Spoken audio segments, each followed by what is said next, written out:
विश्वानिदेव सवितुर्दुरितानि परासुव यद्भद्रं तन्नयासुव। ओम शं नो मित्रः शं वरुणः शं नो भवत्वर्यमा शं न इंद्रो बृहस्पतिः शं नो विष्णुरुक्रमः। ओम तेजोसि तेजोमयधेः ओजोसि ओजोमयधेः असदोमा सद्गमय तमसोमा ज्योतिर्गमय मृत्योर्मा मृतं गमय। ओम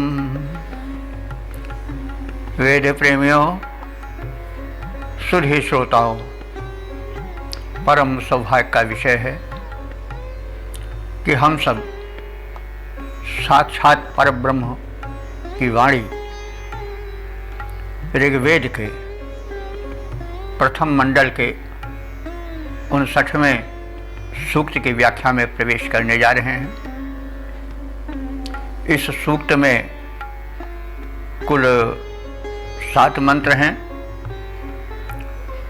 मंत्र त्रिष्टुप नामक छंद में निबद्ध हैं। मंत्र दृष्टा हैं नोधा गौतम और देवता हैं वैश्वानर अग्नि।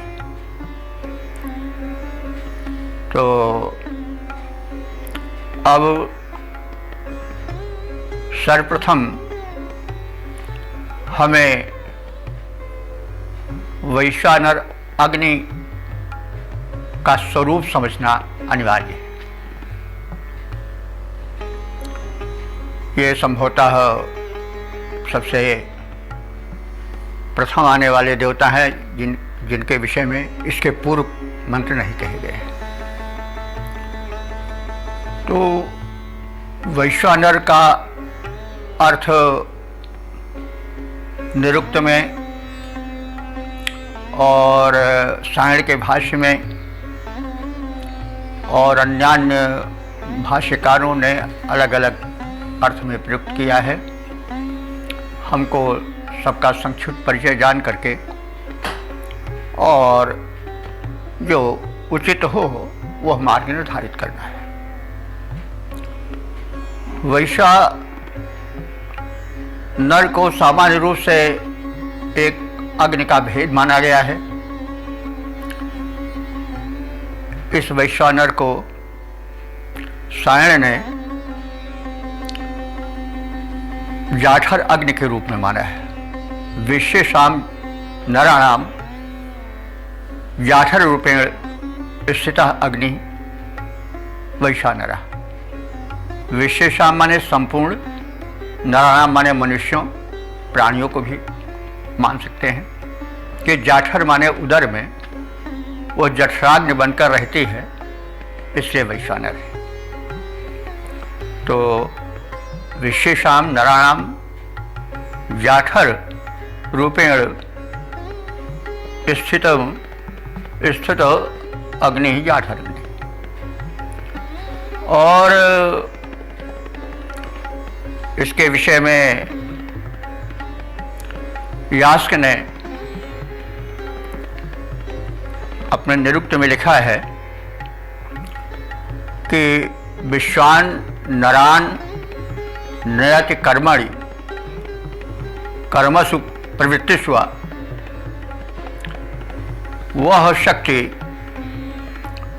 जो संपूर्ण प्राणियों को कर्म में संलग्न कर दे, वह जो है वह वैश्वानर है। विश्व माने संपूर्ण होता है, वैश्व विषय से बना है। तो जो संपूर्ण प्राणियों को कर्म में प्रवृत्तियों में लगा दे वह वैश्वानर है। तो इस प्रकार से सूर्य को हम देख सकते हैं। सूर्योदय होता है, संपूर्ण प्राणी कर्म में लग जाते हैं। और यदि कोई कहे कि रात्रि में भी तो कर्म होता है, तो रात्रि में भी सूर्य का ही एक रूप है अग्नि, अथवा कोई लाइट हो, प्रकाश हो, है तो उसी का रूप। तो कहने का मतलब कर्म में संलग्न करने वाला प्रकाश होता है, प्रकाश का परम पुंज जो है वह सूर्य है। तो हम सूर्य रूप में भी इसे ले सकते हैं। और अंत में मंत्रों की प्रवृत्ति को देखें तो पता चलता है कि वह देवत्व से सर्वदेवत्व, सर्वेश्वरत्व की ओर बढ़ता चलता है। उस रूप में सबका मूल परमात्मा है। सभी प्राणियों को तो वही कर्म में लगाता है, क्योंकि आत्मा रूप में वही तो सर्वत्र रह रहा है, चेतना रूप में वही तो है। सबका मूल तो परमात्मा ही है ना। जैसे किरणें बिखरी हैं, चारों ओर बिखरी हैं, गणना नहीं हो सकती है कितनी किरणें हैं, लेकिन सब हैं तो सूर्य ही से संबंधित, सूर्य ही से निकलती हैं और सूर्य में सिमट जाती हैं। तो वैसे सब कुछ जो कुछ है वो अंत में उसी का तो है। जित देखो तित तू, जहाँ देखता हूँ वहाँ तू ही है, जहाँ देखता हूँ, जिधर देखता हूँ उधर तू ही तू है। न तेरी सी खुशबू न तेरी सी बू है, सर्वत्र तुम ही तो हो। एक ही तो असीम उल्लास, विश्व में पाता विविधाभास। वही उरूर में प्रेमोच्छ्वास, काव्य में रस कुसुमों में वास। वही एक ही तो उल्लास है, भिन्न भिन्न रूपों में फैला हुआ है। कहीं कुछ बनकर, कहीं कुछ बनकर, कहीं कुछ बनकर आह्लादन कर रहा है।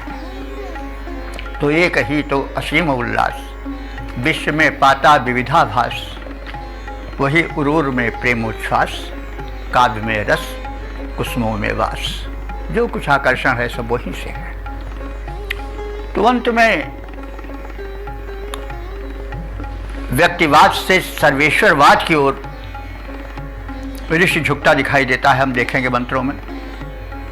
और स्वाभाविक है भी, सामान्य कवि भी वर्णन करते करते अंत में उसी ओर झुक जाते हैं। कहाँ हो, जिधर देखता हूँ उधर तू ही तू है। न तेरी सी खुशबू न तेरी सी बू है। तो जब दृष्टिकोण व्यापक हो जाता है, विशाल हो जाता है, तो फिर दो चीज दिखाई नहीं पड़ती। जो तू है वही मैं हूँ। अंत में सब कुछ मैं और तुम का भेद, मैं और तू का भेद ही मिट जाता है। यही मैं और तू का भेद ही तो माया है। मियते अनयायित माया, जो एक पर्दा डाल दे वही तो माया है। तो जब वो समाप्त हो जाता है तो अभेदत्व की स्थिति आती है। उस समय सब कुछ, जहाँ जिस ओर देखता हूँ उस ओर तू ही तू है। न तेरी खुशबू न तेरी बू है। तो यह भावकत्व की स्थिति में पहुँचे हुए हृदय की स्थिति होती है। तो जब मनुष्य राग द्वेष से दूर होकर के चिंतन के समुद्र में अवगाहन करता है, तो जो मनस्थिति बनती है वही मनस्थिति यहाँ कुछ दिखाई पड़ती है, आप मंत्रों में देखेंगे। तो इस प्रकार से हमने संक्षेप में वैश्वानर की परिकल्पना या उसकी अवधारणा से परिचय प्राप्त किया। तो अब हम मंत्रों की व्याख्या में प्रवेश करेंगे। इस ऋग्वेद के प्रथम मंडल के 59वें सूक्त के प्रथम मंत्र का पाठ होगा, व्याख्या होगी। और इसका शीर्षक है समस्त अग्नियों का मूल या प्रेरणाओं का मूल वैश्वानर। तो संबंधित मंत्र का पाठ प्रथम हो जाए। ओम वयाग्ने अग्नयस्ते अन्ने त्वे विश्वे अमृता मादयन्ते वैश्वानर नाभिरसि क्षितीनां स्थूणेव जना उपमिद्यन्थ।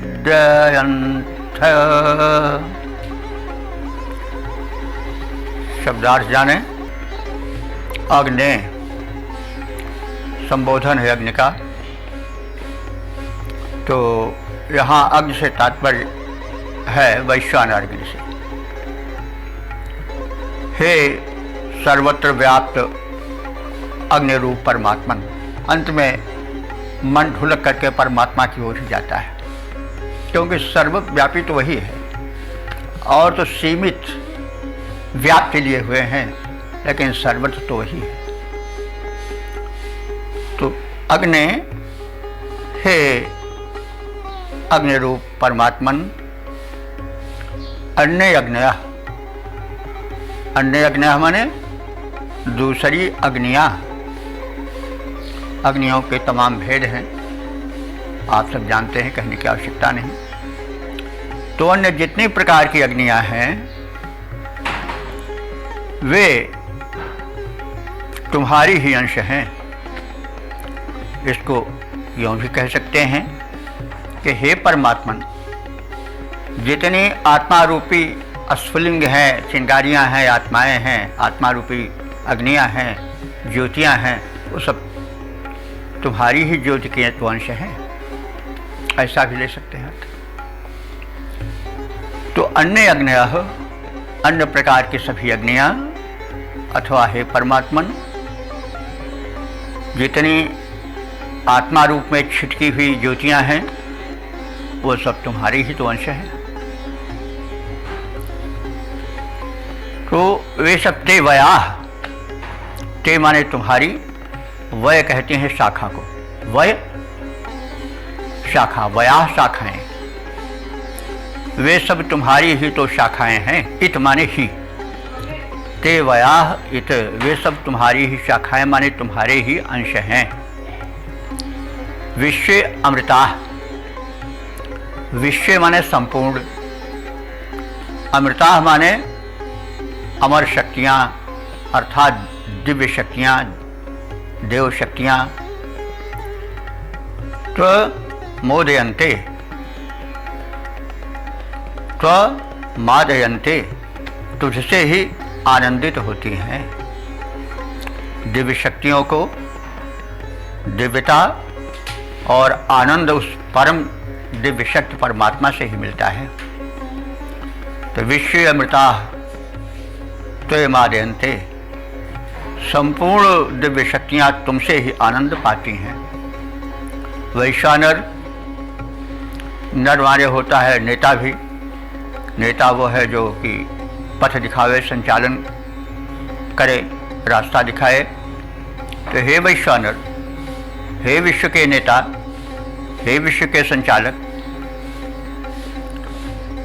क्षिति नाम नाभि, तुम, क्षिति नाम माने, क्षिति माने पृथ्वी होता है, क्षिति माने पृथ्वी पर उत्पन्न यानी प्राणी मात्र। तुम प्राणियों के नाभि हो। नाभि का मतलब हुआ कि केंद्र स्थल हो। तो उपमित स्थूणायु, और उपमित माने समीपस्थ, स्थूणा कहते हैं स्तंभ, युव माने समान। तो उमित उपमित स्थूणायु, समीपस्थ स्तंभ के समान। जनान ययंथ, सभी जनों का, सभी प्राणियों का तू ययंथ माने क्या है, आधार है। जैसे खंभा होता है तो उस पर हम किसी चीज़ को टांग देते हैं, लटका देते हैं, तो उसका आधार बन जाता है। जैसे स्तंभ पर घर भी टिके रहते हैं, जैसे स्तंभ पर वस्तुएं टिकी रहती हैं, वैसे हे वैश्वानर, संपूर्ण संसार के प्राणी मात्र के संचालक परमात्मा, तुम्हारा ही अवलंबन लेकर तो सब कुछ टिका हुआ है। एकमात्र तुम ही तो सबके आधार हो, यह कहने का तात्पर्य है। तो अब इसका हम सपाट अर्थ देख लें। हे अग्नि रूप परमात्मन, अन्य सभी आत्मा रूप अग्नियाँ तेरी ही शाखाएं हैं, अर्थात तुम्हारे ही अंश हैं। संपूर्ण देवता, दिव्य शक्तियां तुमसे ही ज्योति पाती हैं, तुमसे ही आनंद पाती हैं, तुमसे ही शक्ति पाती हैं। हे विश्व संचालक परमदेव, तुम समस्त प्राणियों के केंद्रीभूत आधार हो। समस्त प्राणी तुम पर ही अवलंबित हैं। तो उन्हें संभालने वाले स्तंभ के समान हो। जैसे स्तंभ को आधार बना करके भवन खड़े रहते हैं, तमाम वस्तुएं उससे लटकियाँ टिकी रहती हैं, वैसे संपूर्ण संसार तुम पर ही अवलंबित है। तुम ही सबके धुरी रूप हो, तुम ही सबके केंद्र रूप हो। तो सभी मनुष्यों के आधारभूत स्तंभ तुम ही हो, अवलंबन तुम ही हो, सहारे तुम ही हो। इस प्रकार से हम सामान्य शब्दार्थ और भावार्थ से अवगत होने के पश्चात पद रूपांतरण पर भी दृष्टि डाल लें। विश्वव्यापी अग्नि रूप परमात्मा तुम ही हो। विश्वव्यापी अग्नि रूप परमात्मा तुम ही हो। अन्य आत्माएं लपटों से गण्यमान हैं। सुख राशि तुम ही, सुख तुमसे ही पाते देव। सभी तेरे अंश तू अकेला अंशमान है। सभी तेरे अंश तू अकेला अंशमान है। सारे जड़ चेतन जगत को संभाले तू ही। उसको टिकाने वाले खंभ के समान है। वैश्वानर विश्व को चलाने वाले तुम ही एक। वैश्वानर विश्व को चलाने वाले तुम ही एक। आधार सभी जनों को तू ही करता प्रदान है। आश्रय सभी को तू ही करता प्रदान है। आधार सभी को तू ही करता प्रदान है। ओम। वेद प्रेमियों, सुधी श्रोताओं, संप्रति हम सब ऋग्वेद के प्रथम मंडल के 59वें सूक्त के दूसरे मंत्र की व्याख्या में प्रवेश करने जा रहे हैं। यह मंत्र त्रिष्टुप नाम के छंद में निबद्ध है। मंत्र दृष्टा ऋषि हैं नोधा गौतम और देवता हैं वैश्वानर अग्नि। शीर्षक है अग्नि का विराटत्व। अब संबंधित मंत्र का प्रथम पाठ हो जाए। ओम मूर्धाद्यो नाभिरग्निः पृथिव्या अथा भवदरतिरोदस्योः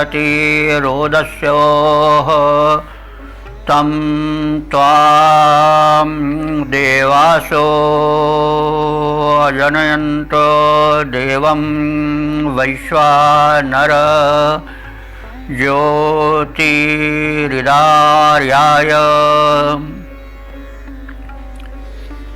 शब्दार्थ जाने। अग्नि, यह अग्नि। अब यहाँ अग्नि से हम तात्पर्य वैश्वानर अग्नि से ही लेंगे। वैश्वानर अग्नि के स्वरूप को संक्षेप में बता दिया गया है, पुनरावृत्ति की आवश्यकता नहीं। तो अयम वैश्वानर अग्नि दिवह मूर्धा। दिवह माने द्युलोक और मूर्धा कहते हैं सिर को। तो द्युलोक को हम सब जानते हैं, त्रिलोक कहा जाता है। एक तो पृथ्वी लोक है, दूसरा अंतरिक्ष लोक है और उसके ऊपर जो है वो द्युलोक है। यथा पिंडे या यथा पिंडे तथा ब्रह्मांडे, पिंड और ब्रह्मांड में समता है। इस पिंड में, शरीर में जो कट के नीचे का भाग है वो भूलोक है, जो कट से और कंठ तक का भाग है वह अंतरिक्ष लोक है, और कंठ से ऊपर का भाग जो है वो द्युलोक है। तो इस प्रकार से ऋषि ने बताया कि हे वैश्वानर अग्निदेव, तुम दिवा मूर्धा द्युलोक के शीर्ष स्वरूप हो, सिर स्वरूप हो, पृथिव्याह नाभि और पृथ्वी की नाभि स्वरूप हो। नाभि को हम लोग जानते हैं, बिल्कुल शरीर के मध्य भाग में नाभि होता है, और मध्य भाग का बड़ा महत्व होता है। नाभि के विषय में आप सब जानते होंगे कि नाभि से ही माता और शिशु का संबंध जुड़ा रहता है। वह नल जिससे शिशु को पोषण मिलता है वह नाभि से ही जुड़ा होता है, और माता और शिशु या अर्भक के बीच संबंध जोड़ने वाला, उसे पोषण देने वाला जो तत्व होता है वो नाभि ही होता है। तो जब हम व्यापक रूप में नाभि को लेंगे तो ये पृथ्वी की जो नाभि होगी वो बहुत महत्वपूर्ण होगी, क्योंकि नाभि का बड़ा महत्व है शरीर में। नाभि टल जाए अथवा नरा टल जाता है तो आफत हो जाती है। तो नाभि का बड़ा महत्व है, केंद्र है वो। तो पृथ्वी का जो केंद्र है उसको ऋषियों ने यज्ञ वेदी को माना है। तो उसका हम व्यापक अर्थ ले सकते हैं कि यज्ञ जो है सृष्टि का आधार है। जैसे नाभि से पोषण मिलता है शरीर को, वैसे यज्ञ से पोषण मिलता है पृथ्वी को। तो हम इस अर्थ में कह सकते हैं ऋषियों ने यज्ञ वेदी को पृथ्वी की नाभि माना है। तो हे वैश्वानर, तुम बड़े व्यापक हो, तुम द्युलोक के शीर्ष रूप में हो, पृथ्वी के नाभि रूप में हो। अथ रोदस्यो हो, रोदस्य रोदसी कहते हैं, पहले आप लोग जान चुके हैं, व्याख्यायित हो चुका है। रोदसी शब्द में धरती और आकाश दोनों अर्थ समाहित रहते हैं। जैसे पितरु शब्द है नहीं, पितर शब्द कहने से माता पिता दोनों का बोध हो जाता है। तो वैसे रोदसी कहने से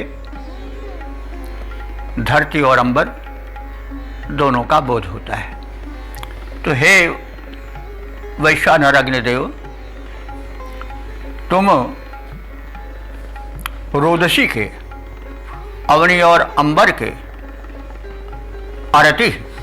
अरति माने स्वामी हो, मालिक हो, नियामक हो,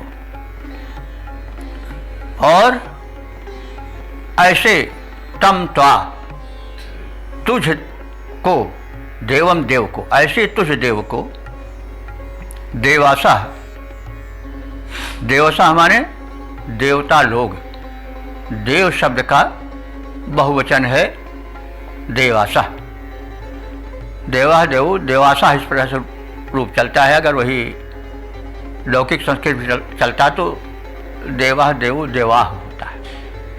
तो वैदिक संस्कृत में बहुवचन में कर्ता में देवासा हो जाता है। तो देवासा अजनयंत, हे वैश्वानर देव, तुम्हें देवों के दिव्य शक्तियों को पैदा करने वाले हो, उत्पन्न करने वाले हो, उन्हें जन्म देने वाले हो। तुम्ही से सब देव प्रकट होते हैं। वैश्वानर, हे विश्व के नेता, नर माने नेता भी होता है। नेता वह है जो कि पथ प्रदर्शक हो, राह दिखाए कि यह राह ज़्यादा ठीक है। आजकल किन्हीं कारणों से नेता शब्द गिर गया है, शब्द का पतन भी होता है। क्योंकि नेताओं ने कुछ ऐसा कर दिया या कर रहे हैं जो कि उचित नहीं, मानवता के विरुद्ध है। तो शब्द का उत्थान पतन भी होता है। आज नेता शब्द गिर गया, बात अलग है, लेकिन सुभाष चंद्र बोस तक को नेता शब्द बड़ा ही पुण्य माना जाता था, नेताजी। अब तो नेता का मतलब लोग किसी को कह दो तो तमाम लोग बिगड़ भी जाएंगे। तो कहा गया है यहाँ पर कि हे वैश्वानर अग्निदेव, तुम विश्व के नेता हो, यानी उसको सतपथ पर ले जाने वाले हो, उसके पथ प्रदर्शक हो। और आर्याय ज्योति ही इत माने होता है ही, आर्याय माने श्रेष्ठ जनों को अथवा आर्य जनों को। तुमने जो है वो ज्योति माने प्रकाश प्रदान किया है। जैसे प्रकाश पथ को प्रशस्त कर देता है, कहाँ गड्ढा है, कहाँ चलना चाहिए, कहाँ न चलना चाहिए, मार्ग किस ओर जा रहा है, मुड़ रहा है, वह जो है वह कौन अंधकार में बताता है? ज्योति।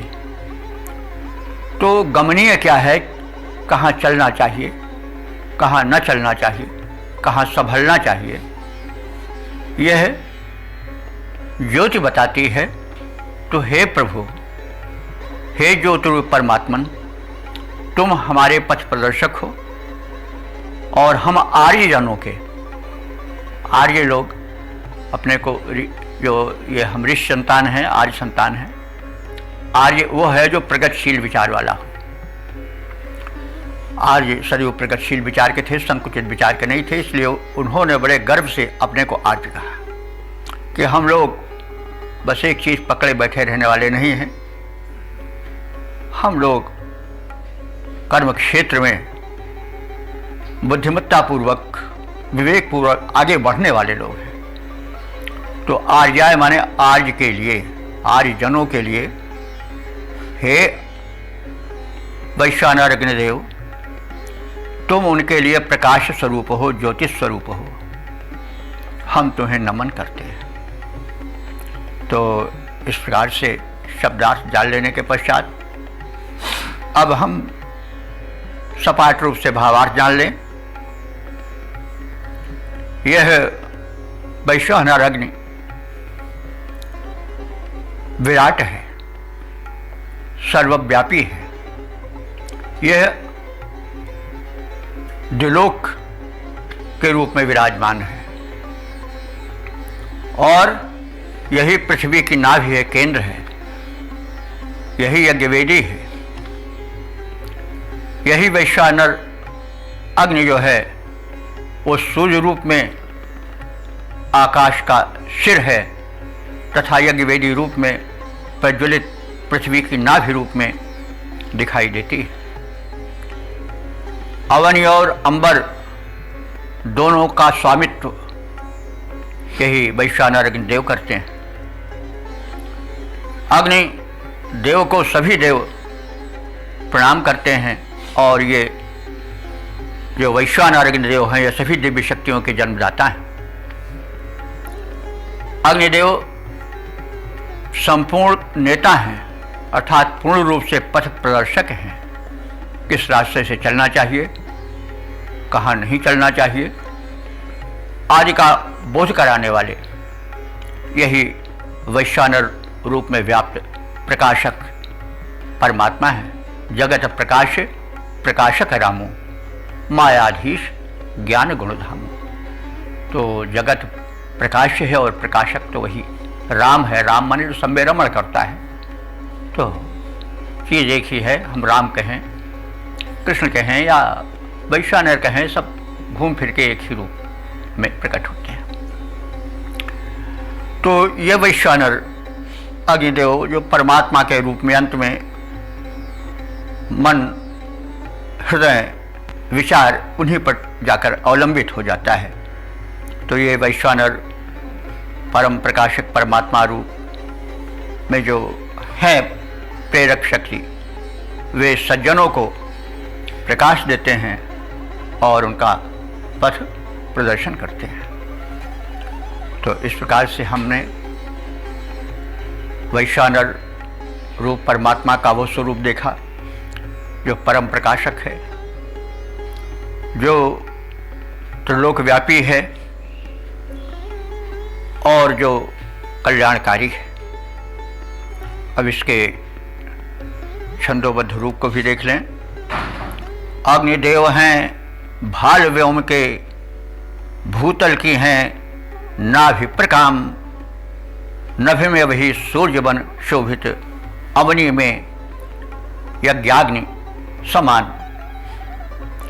अवनी और अंबर दोनों के एकमात्र वे ही स्वामी, वे ही वैश्वानर विराट हैं, उन नायक अंतर्यामी।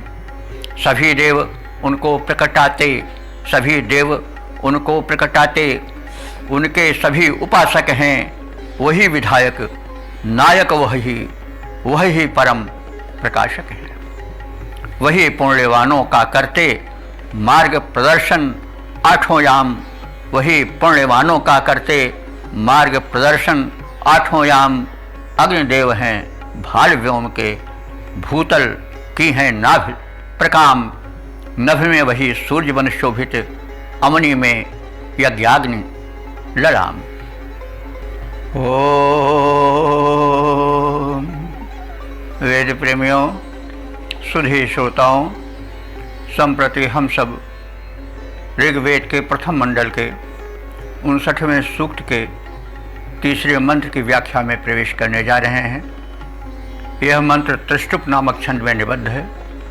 मंत्र दृष्टा ऋषि हैं नोधा गौतम और देवता हैं वैश्वानर अग्नि।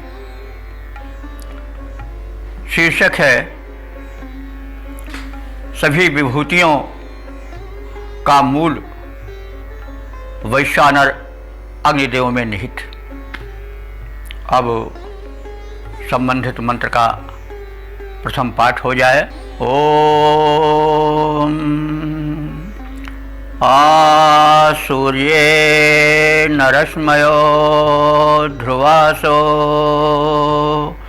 वैश्वानरे दधिरे ज्ञा वसूनि, या पर्वतेषु सधीष्वत्सु, या मानुषेष्वसि तस्य राजा। शब्दार्थ जाने। अग्नि के वैश्वानर अग्नि के विराटत्व का प्रदर्शन मंत्र में किया गया है।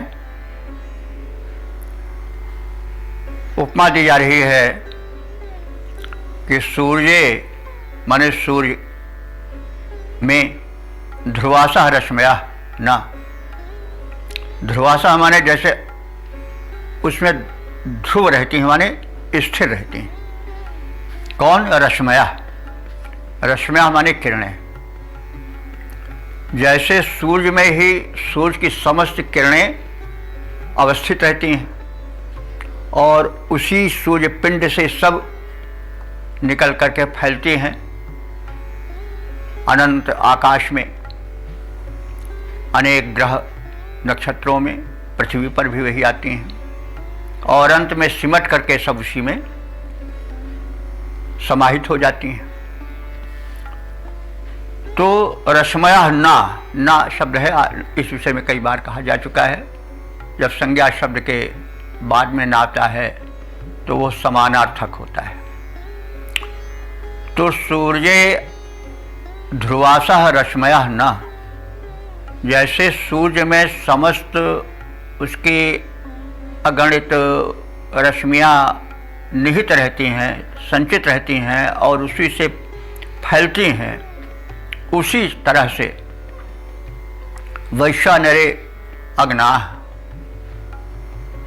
संपूर्ण अग्नियाँ, संपूर्ण चेतनाएं उसी वैश्वानर अग्नि से संबंधित हैं, उसी से फैली हैं और उसी में फिर समाहित हो जाती हैं। वसूनि आदधिरे, जितने भी रत्न हैं, रत्न तात्पर्य हुआ बहुमूल्य वस्तुएं, आकर्षक वस्तुएं, उन सभी को आदधैर्य माने पूर्ण रूप से धारण जो करने वाली शक्ति है वह है वैश्वानर अग्नि, जो कि परमात्मा का रूप है। वर्णन से अग्नि का जो रूप है वह परमात्मा की ओर इंगित करता चलता है। तो अब आगे और ऋषि बढ़ रहा है कि या पर्वतेषु औषधीषु अप्सु, जो रत्न या बहुमूल्य वस्तुएं पर्वतेषु माने पर्वतों पर पाई जाती हैं, औषधीषु औषधियों में पाई जाती हैं, वनस्पतियों में पाई जाती हैं, जो बहुमूल्य वस्तुएं अप्सु, अप्सु माने जड़ों में पाई जाती हैं। देखिए बंधु, अप्सु सदैव बहुवचन में प्रयोग होता है। आप शब्द है नहीं आपका, तो ये सदैव बहुवचनांत होते हैं। इसी से आब शब्द निकला है फारसी का। आब बहुत चलता है, आबो हवा। तो जो मतलब ये है बहुवचनांत क्यों है, इसको जान लें।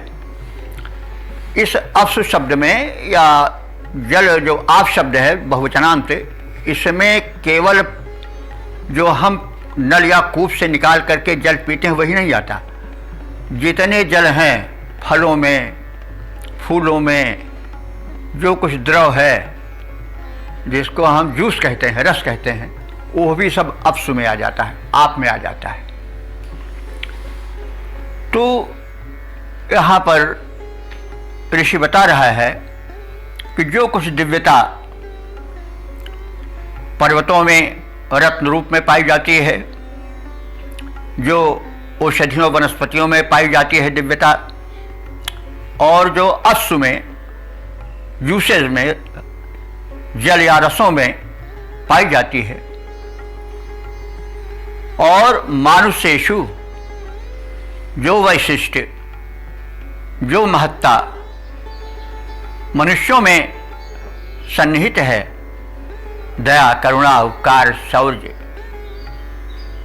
दया, दान, दाक्षिण्य, सद्गुण, सुबुद्धि आदि रूप में, वो सब भी हे वैश्वानर देव तुम्हारे ही अंश रूप में है। वो तुमसे ही आई है, कहीं अलग से नहीं आई है। तस्य राजा असी, हे वैश्वानर देव तुम ही उसके राजा हो, स्वामी हो। तो जैसे पहले उपमा में बताया गया है कि सूर्य की किरणें अनंत हैं, पूरे त्रिभुवन में फैली हुई हैं, लेकिन वे सब सूर्य से ही निकली हैं और अंत में सूर्य में ही समाहित हो जाती हैं। उसी प्रकार से समग्र वस्तुएं जो कुछ हैं उसी परम शक्ति से निकलती हैं, किरण रूप में चारों ओर फैलती हैं और फिर अंत में उसी में आकर विलीन हो जाती हैं, समाहित हो जाती हैं। तो वो विराट है, उसका विराटत्व तो जल थल नभ सर्वत्र है, यह ऋषि बताना चाहता है। और इसको देख करके गीता का दशम अध्याय वाला विभूति योग याद आ जाता है, जिसमें कृष्ण बताते हैं कि जो कुछ जहाँ पर है वो सब मेरा ही रूप है, मुझसे विलग कुछ नहीं है। तो कहने का मतलब हम पहले निवेदन कर चुके हैं कि वस्तु एक ही है, नाम उसके अनेक हो जाते हैं। मनुष्य अपनी प्रवृत्ति के अनुसार, वातावरण के अनुसार उसी एक शक्ति का दर्शन अनेक रूपों में करता है। इसमें विवाद भी हो जाता है, लेकिन विवाद होना नहीं चाहिए, क्योंकि सूर्य तो वही है, उसको आप सन कह लो, रवि कह लो, दिवाकर कह लो, प्रभाकर कह लो, कुछ कह लो, हजारों लाखों करोड़ों नाम दे दो, लेकिन उसका स्वरूप तो नहीं बदलेगा ना। तो ऐसे वो जो परम शक्ति है वो एक है, नाम देने से वो दो नहीं हो जाती है।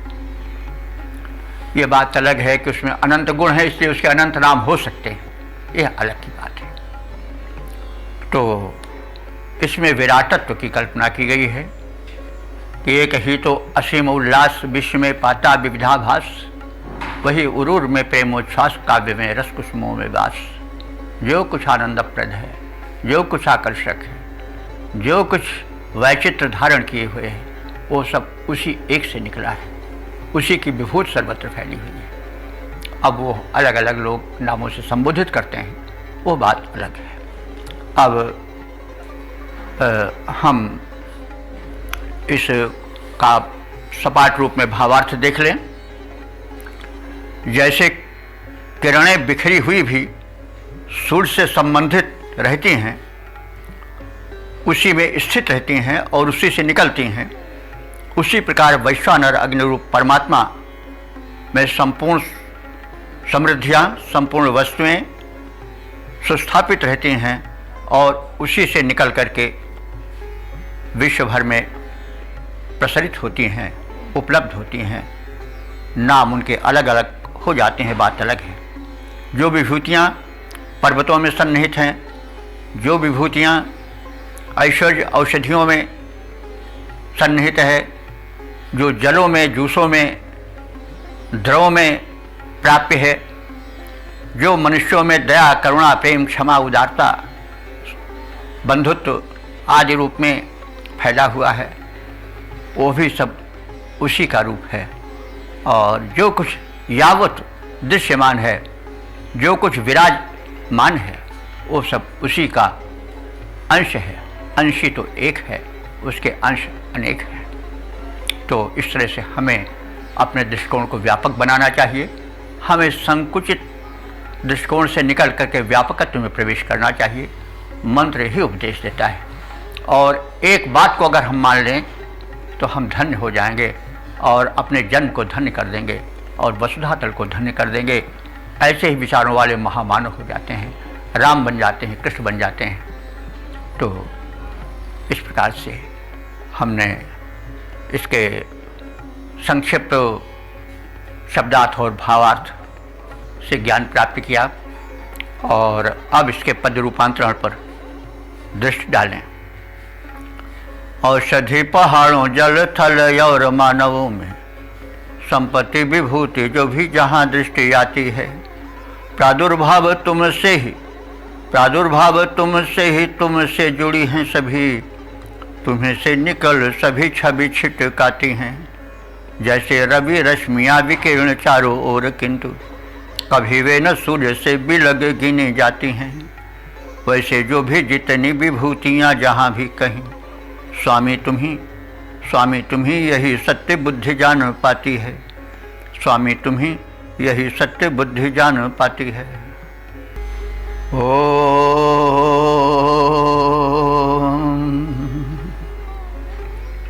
वेद प्रेमियों, सुधी श्रोताओं, संप्रति हम सब ऋग्वेद के प्रथम मंडल के 59वें सूक्त के चौथे मंत्र की व्याख्या में प्रवेश करने जा रहे हैं। यह मंत्र त्रिष्टुप नामक छंद में निबद्ध है। मंत्र दृष्टा ऋषि हैं नोधा गौतम, और देवता हैं वैश्वानर अग्नि। शीर्षक है उस व्यापक की व्यापकता के कारण ही विश्व में व्यापकता है। तो अब संबंधित भाव को समेटे हुए मंत्र का पाठ हो जाए। ओम बृहति इव सूनवे रोदसी गिरो होता मनुष्यो न दक्षः सर्वते सत्य सुषमाय पूर्वीर्वैश्वानराय नृतमाय यहवीह। शब्दार्थ जाने। रोदसी सूनवे बृहति इव। रोदसी कहते हैं अवनी और अंबर का मिला हुआ रूप। तो रोदसी यानी इस अवनी अंबर के सूनवे माने पुत्र के लिए, सूनु शब्द है, उसी का चतुर्थी एक वचन है सूनवे। बृहति इव, बृहति माने इस व्यापक वैश्वानर रूपी पुत्र के लिए। तो इस यहाँ थोड़ा काव्यत्व आ गया है, ऋषि कुछ भावुक हो गया है, उस वैश्वानर की व्यापकता का अनुमान करते करते वह इस भाव भूमि पर उतर आया है। यह जो अंतरिक्ष है इतना व्यापक क्यों हो गया, धरती इतनी विस्तृत क्यों हो गई। तो भाव विभोर उसने कहा, ऋषि हृदय ने कहा, यह सब इसीलिए कि वह अपने पुत्र रूप उस वैश्वानर अग्नि या परमात्मा से इतना प्रेम करता है कि अपने को विस्तृत ही करता गया कि हमारी गोद में आ जाए, हमारी गोद में आ जाए। वह आने वाला तो था नहीं, से विस्तृत उसका प्रारूप बनता गया।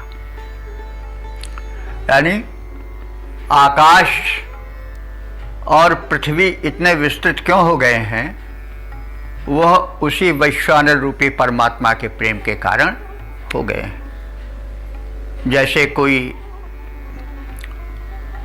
वात्सल्य से भरा हुआ पिता या माता पुत्र उसकी गोद में आ जाए इसके लिए अपने हाथों को फैलाता है, पसारता है, वैसे उस व्यापक को अपने गोद में भर लेने के लिए जो प्रयत्न अवनी और अंबर ने किए वही उनके विस्तार का कारण हो गया। कल्पना है, भाव प्रवणता है, इससे सत्य बाधित नहीं होता है। तो रोदसी सुनवे बृहति द्यावा पृथ्वी पुत्र रूप इस वैश्वानर विश्व के नेता अग्नि रूप परमात्मा के लिए अपने को विस्तृत बना लिए हैं। मनुष्य ना मनुष्यों के समान। कौन मनुष्य? जो बंदी रूप में रहते हैं, बंदी माने गुणगायक रूप में रहते हैं। राजाओं के यहाँ यह पहले अधिक हुआ करता था। उनके गुणगान करने के लिए बंदी जन अथवा गुणगायक, प्रशंसक, कुछ लोग विद्वान कवि हुआ करते थे। तो मनुष्य ना बड़े लोगों, राजाओं, महाराजाओं के गुणगान करने वाले गुणगायक वंदीजन की भांति दक्षा होता। दक्षा होता माने कुशल, जो यज्ञ कार्य संपन्न करने वाले पुरोहित हैं वे। सर्वते सत्य सुषमाय नृतमाय वैश्वानराय, ये वैश्वानर के सभी विशेषण हैं। वैश्वानर चतुर्थी एक वचन में है, तो वैश्वानराय उस वैश्वानर रूप अग्नि अथवा परमात्मा के लिए स्वरवते यानी उसे उस स्वरवते माने आनंद रूप, उस आनंद रूप परमात्मा के लिए, वैश्वानर के लिए, और उस सत्य रूप वैश्वानर के लिए सुषमाय माने सूक्ष्म कहते हैं ऊर्जा, शक्ति। तो तीन गुण माने गए हैं जो अवतारी पुरुष होते हैं या महापुरुष होते हैं, परमात्मा रूप होते हैं। वो कैसे होते हैं? सच्चिदानंद रूप होते हैं, सत्य चित आनंद।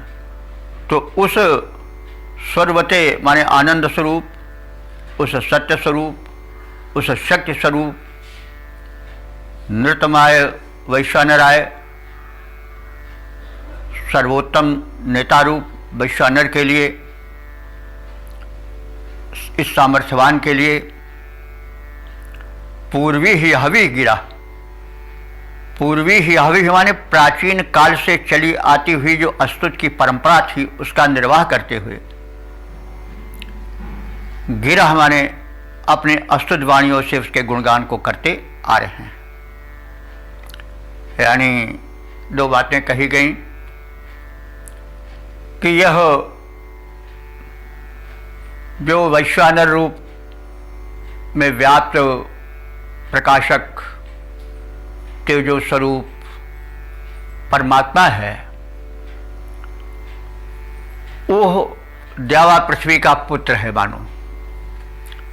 और ये जो अंतरिक्ष है बड़ा व्यापक है, उसका ओर छोड़ नहीं है। पृथ्वी भी इसीलिए पृथ्वी कहलाती है कि वो पृथ्वी है, व्यापक है। तो एक कल्पना है कि मानो इन दोनों ने अपने गोद को इसलिए व्यापक कर लिया कि वह पुत्र रूप में उनके गोद में समा जाए। वात्सल्य का यहाँ पर कुछ झलक देखी जा सकती है। और मनुष्य उसका गुणगान करते हैं उसी निष्ठा से, उसी लगन से, जैसे पूर्व काल में बंदी जन राजाओं का गुणगान करते थे, उसे प्रसन्न करते थे। और हम ऋषि भी उसी परंपरा का निर्वाह करके उसे प्रसन्न करने के लिए उसका गुणगान करते हैं। तो अब इस शब्दार्थ के परिचय के उपरांत हम लोग सपाट रूप में भावार्थ जान लें। संपूर्ण वस्तुओं में, पदार्थों में अग्रगण्य इस वैश्वानर रूप परमात्मा की सर्वव्यापकता को देखने के लिए या उसको अनुमान करते हुए, देखते हुए पृथ्वी और आकाश उसे अपने गोद में बैठा लेने के लिए वात्सल्य से भर करके अपने को विस्तृत करते चले गए। उसका परिणाम यह हुआ कि आकाश अनंत विस्तार पा गया, वो पिता है, और भूमि भी विस्तार पा गई, वो कौन है? उसकी माता है।